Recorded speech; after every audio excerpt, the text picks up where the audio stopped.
फेरी glow TV. कहानी का शीर्षक गुलाब वन की जादुई परी। बहुत दूर, बहुत ही सुंदर घाटी में बसा था एक अनोखा संसार, गुलाब वन। ये कोई साधारण बगीचा नहीं था। यहाँ हर दिन इंद्रधनुष सा नजारा होता था। लाल, पीले, नीले, जामुनी, नारंगी फूलों की खुशबू से हवा महकती थी। मधुमक्खियां मीठे गीत गाती थीं और तितलियां नाचती फिरती थीं। इसी गुलाब वन में रहती थी एक छोटी सी, प्यारी सी, नटखट सी परी, गुलबहार। उसके पंख इंद्रधनुष जैसे चमकते थे और उसके हाथ में थी एक जादुई छड़ी, जिससे वो मुरझाए फूलों को खिलाती थी, गिरे हुए पत्तों को वापस पेड़ पर उगाती थी और हर चीज को सुंदर बना देती थी। गुलबहार सबकी चहेती थी, लेकिन एक बात और थी जो उसे सबसे अलग बनाती थी। वो बहुत शरारती थी। कभी फूलों का रंग बदल देती, कभी तितलियों की आवाज बदल देती, तो कभी बादलों को उल्टा उड़ा देती। उसकी शरारतें सभी को हंसाती थीं। लेकिन एक दिन सब कुछ बदल गया। एक सुबह गुलबहार उठी तो हवा में अजीब सी घुटन थी। फूल मुरझाए हुए थे, तितलियां गायब थीं और पूरे गुलाब वन में अंधेरा सा छाया था। बूढ़ा बरगद का पेड़ कांपती आवाज में बोला, वो लौट आया है, काल परछाई। गुलबहार चौंक गई। कौन? उसने पूछा। काल परछाई, बूढ़े पेड़ ने कहा, एक पुरानी बुरी आत्मा जो हर चीज को मुरझा देती है। 100 साल पहले उसे गुलाब वन से भगाया गया था, लेकिन अब वो फिर लौट आया है। गुलबहार डर तो गई थी, पर उसने ठान लिया कि वो अपने गुलाब वन को बचा कर रहेगी। पर मैं अकेली क्या कर सकती हूँ? उसने खुद से पूछा। बूढ़े पेड़ ने धीमे से जवाब दिया, एक रास्ता है, सूर्य पुष्प। वो एक जादुई फूल है जो सिर्फ चमकते झरने के पीछे उगता है। वही काल परछाई की शक्ति को खत्म कर सकता है। गुलबहार ने बिना समय गवाए अपने पंख फैलाए और निकल पड़ी उस रहस्यमयी यात्रा पर, जहां हर मोड़ पर एक खतरा उसका इंतजार कर रहा था। जैसे ही वो गुलाब वन से बाहर निकली, उसे पहला डरावना जंगल मिला, कांटों का जंगल। यहाँ की झाड़ियाँ खुद ब खुद हिलती थीं और आवाज करती थीं, लेकिन गुलबहार ने अपनी छड़ी से रोशनी फैलाई और रास्ता बनाया। जंगल के पार आई उड़ते पत्थरों की घाटी, जहाँ जमीन थी ही नहीं, सिर्फ हवा में झूलते हुए चट्टानें थीं। अगर एक बार पैर फिसला तो सीधा गहराई में। गुलबहार ने फूलों की बेलों से एक पुल बनाया और धीरे धीरे पार किया। फिर आई बोलती गुफा। ये गुफा किसी भी यात्री की आवाज नकल करके उसे गुमराह दे देती थी। गुलबहार, इधर आओ, गुफा ने कहा, सूर्य पुष्प यहीं है। पर गुलबहार ने चालाकी से अपनी आंखें बंद की और सिर्फ अपनी छड़ी की रोशनी का पीछा किया और सही रास्ता ढूंढ निकाला। घंटों की यात्रा के बाद गुलबहार पहुंची चमकते झरने के पास। वहां एक तेज उजाला था और उसी रोशनी के बीच उग रहा था वो सूर्य पुष्प, एक सुनहरा फूल जो सूरज की किरणों से बना था। लेकिन जैसे ही गुलबहार ने फूल को छूना चाहा, झरने के पीछे से उठी एक काली छाया, काल परछाई। उसकी आंखें जलती अंगारों सी थीं और उसका शरीर धुएं और अंधेरे से बना था। वो गरजते हुए बोला, किसी परी में हिम्मत नहीं जो मुझे रोक सके। गुलबहार ने कांपते हाथों से छड़ी उठाई, लेकिन फिर उसका दिल याद आया, गुलाब वन, फूल, तितलियां, उसकी दोस्तें। उसने सूर्य पुष्प को छड़ी के साथ जोड़ा और जोर से चिल्लाई, प्रकाश का जादू, उजाला बनो। एक तेज रोशनी फूटी और पूरा आसमान सुनहरा हो गया। काल परछाई चीखा, गूंजा और फिर धुएं में बदलकर गायब हो गया। गुलबहार बेहोश हो गई, लेकिन जब उसकी आंख खुली, सूरज चमक रहा था, तितलियां नाच रही थीं और पूरा गुलाब वन खिल उठा था। सब परियों ने गुलबहार को घेर लिया और कहा, तुम हमारी रक्षक हो, गुलाब वन की जादुई परी। गुलबहार मुस्कुराई, मुझे बस मेरा घर बचाना था। पर कहानी यहाँ खत्म नहीं होती। रात में जब सब सो रहे थे, गुलबहार के कमल घर के नीचे की जमीन में एक काली दरार धीरे धीरे खुल रही थी और उसमें से एक छोटी सी परछाई निकल रही थी। क्या काल परछाई सच में खत्म हुआ, या फिर अगली कहानी में होगा खुलासा।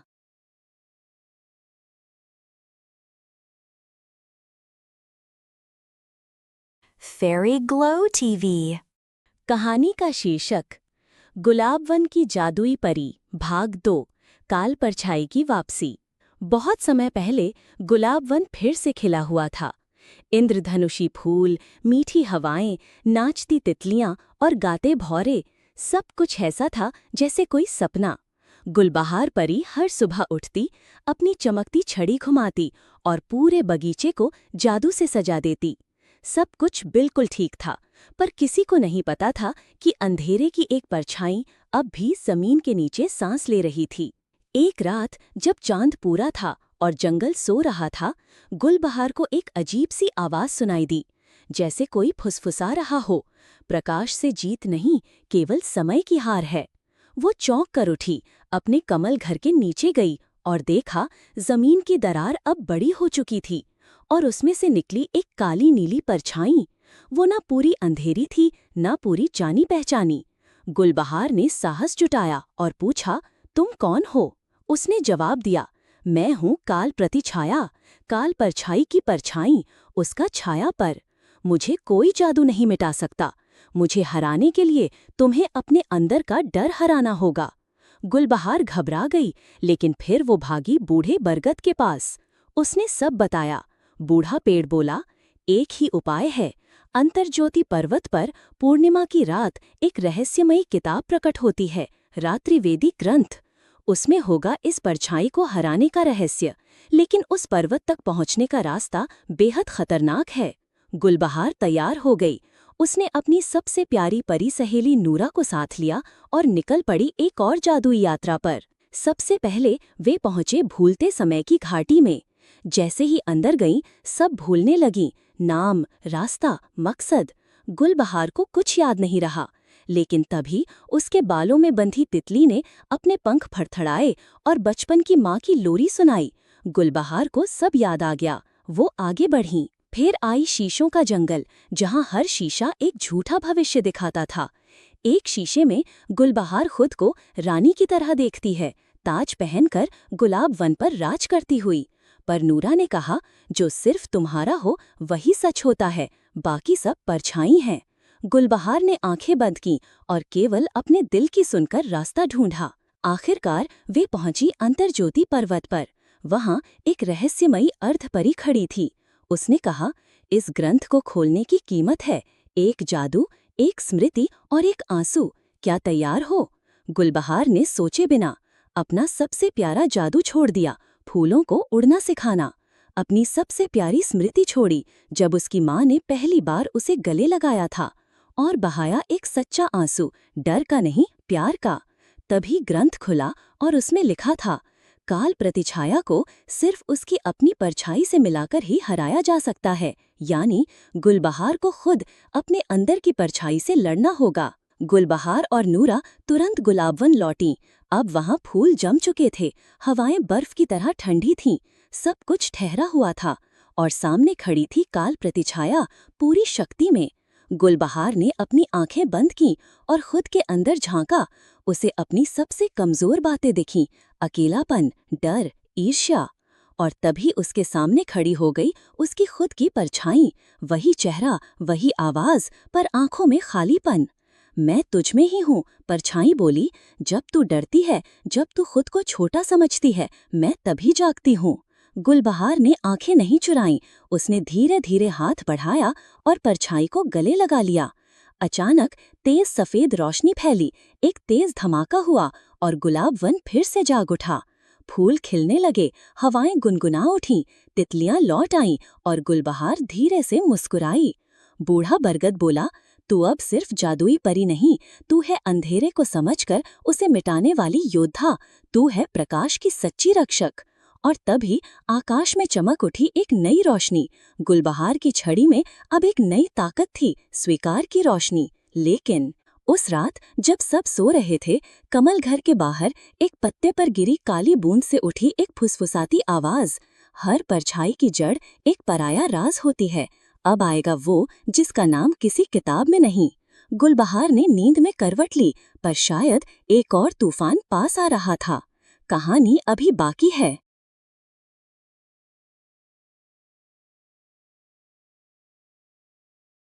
Fairy Glow TV गुलाब वन की जादुई परी भाग 3 परछाई की रानी।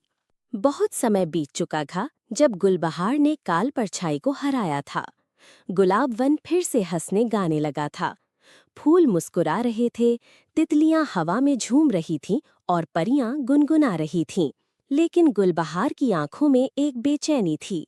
रातों को वो अजीब सपने देखती। एक काले महल का सपना, एक लड़की जो हूबहू उसी जैसी दिखती थी, लेकिन जिसकी आंखें बिल्कुल खाली थीं, जैसे वो जिंदा होकर भी मरी हुई हो। एक रात जब गुलबहार कमल झील के किनारे बैठी थी, झील का पानी अचानक कांपने लगा। हल्की धुंध उठी और उस धुंध में से निकली एक रहस्यमयी परछाई। वो परछाई धीरे धीरे एक औरत का रूप लेने लगी। लंबा घूंघट, काले पंख और हाथ में चमकता हुआ साया।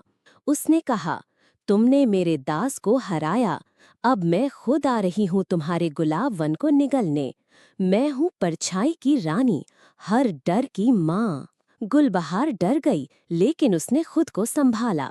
सुबह होते ही गुलाब वन में अजीब सी धुंध फैलने लगी। परियां उड़ नहीं पा रही थीं, पेड़ पत्थर बनते जा रहे थे। बूढ़ा बरगद कांपती आवाज में बोला, अब वो आ गई है, परछाई की रानी। लेकिन एक आशा अभी बाकी है। तुम्हें जाना होगा शून्य वन, जहां समय खुद रुक जाता है। वहां मिलेगा सत्यदीप, एक ऐसा दीपक जो हर छल को उजागर कर सकता है। गुलबहार ने नूरा और बिंदु, अपनी दो सबसे प्यारी परियों को बुलाया और बिना देर किए निकल पड़ी एक और खतरनाक और रहस्यमयी यात्रा पर। पहला पड़ाव था भूल भुलैया ताल। ये ताल जादुई था। इसमें हर परछाई बोलती थी, झूठ बोलती थी, गुमराह करती थी। पानी में जब गुलबहार ने झांका, उसने खुद को राजा की तरह देखा, ताज, सिंहासन और उसके पांव में झुकी सारी परियां। लेकिन नूरा ने धीरे से कहा, ये तुम्हारी नहीं, तुम्हारी चाहत की छाया है। गुलबहार ने आंखें मूंदी और सिर्फ अपनी आत्मा की आवाज सुनी और सही रास्ता मिल गया। दूसरा पड़ाव था शून्य वन। यहाँ हवा नहीं चलती थी, पत्ते नहीं गिरते थे और समय थमा हुआ था, जैसे सब कुछ रोक दिया गया हो। अचानक बिंदु की आवाज चली गई और गुलबहार हिल भी नहीं पा रही थी। तभी एक जमी हुई मधुमक्खी को देखकर गुलबहार को याद आया, शून्य को सिर्फ स्वर जगा सकता है। उसने गहरी सांस ली, अपनी छड़ी उठाई और गाना शुरू किया। प्रकाश का स्वर, धड़कन को दो गति। धीरे धीरे सब कुछ फिर से चलने लगा। बिंदु की आवाज लौट आई। अब आई अंतिम चुनौती, सत्यदीप की गुफा। गुफा अंधेरे से भरी थी और उसकी दीवारों पर लिखा था, जो खुद का सच नहीं देख सकता, वो दीपक को छू भी नहीं सकता। गुलबहार ने दीपक को छूते ही देखा, अपनी थकी, डरी, टूटी हुई छवि। उसने धीरे से कहा, हाँ, मैं डरती हूँ, मैं हमेशा हिम्मती नहीं रहती, लेकिन मैं खुद से भागूंगी नहीं। और बस उसी क्षण दीपक जल उठा, तेज सुनहरी रोशनी में। अब तीनों परियां उड़ चलीं कांच के महल की ओर, जहां परछाई की रानी उनका इंतजार कर रही थी। महल की दीवारें शीशे की थीं और हर दीवार में वही परियां थीं, लेकिन अजीब रूप में, डरी हुई, हारी हुई।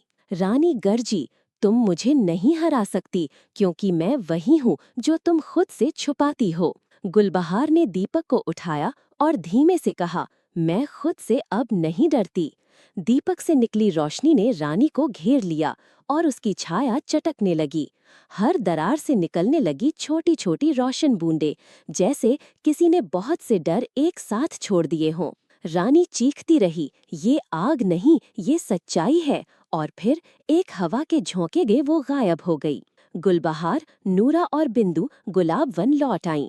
दीपक को फूलों के मंदिर में रखा गया और सारी परियां इकट्ठा होकर बोली, अब तुम सिर्फ रक्षक नहीं, तुम हो आत्मज्योति की देवी। लेकिन रात को जब गुलबहार सो रही थी, एक काली तितली उसकी खिड़की पर आ बैठी और उसके कान में फुसफुसाई, हर परछाई की एक जड़ होती है और वो जड़ अब भी जमीन के नीचे सांस ले रही है। गुलबहार की आंखें अचानक खुलीं, उसका दिल जोर जोर से धड़कने लगा। क्या ये अंत है या फिर एक नई शुरुआत? भाग 4 में होगा असली रहस्य उजागर।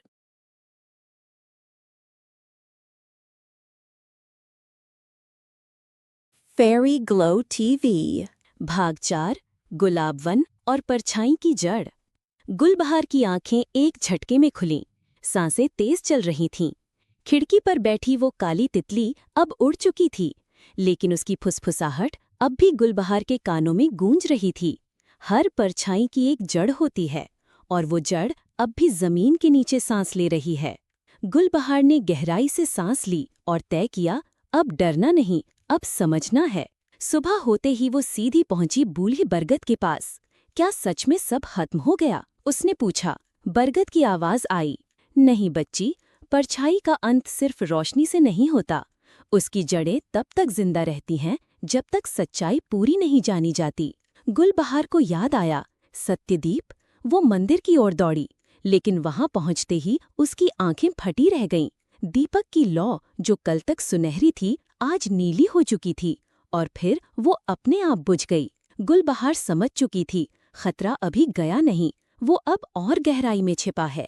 गुलबहार ने नूरा और बिंदु को बुलाया और तीनों चल पड़ी गुलाब वन की जड़ों की ओर, उस दिशा में जहां कभी कोई परी नहीं गई थी। वहां था काल मूल द्वार, एक रहस्यमयी दरवाजा जो गुलाब वन की जमीन के नीचे छिपा था। द्वार के पास पहुंचकर गुलबहार ने आंखें बंद कीं और कहा, मैं जानना चाहती हूँ कि परछाई की जड़ क्या है। तभी दरवाजा धीरे धीरे खुलने लगा। अंदर एक गहरा कुआं था, लेकिन उसमें पानी नहीं, स्मृतियां थीं। हर बूंद में एक भूली हुई कहानी। कुएं के बीचों बीच बैठी थी एक बूढ़ी परी।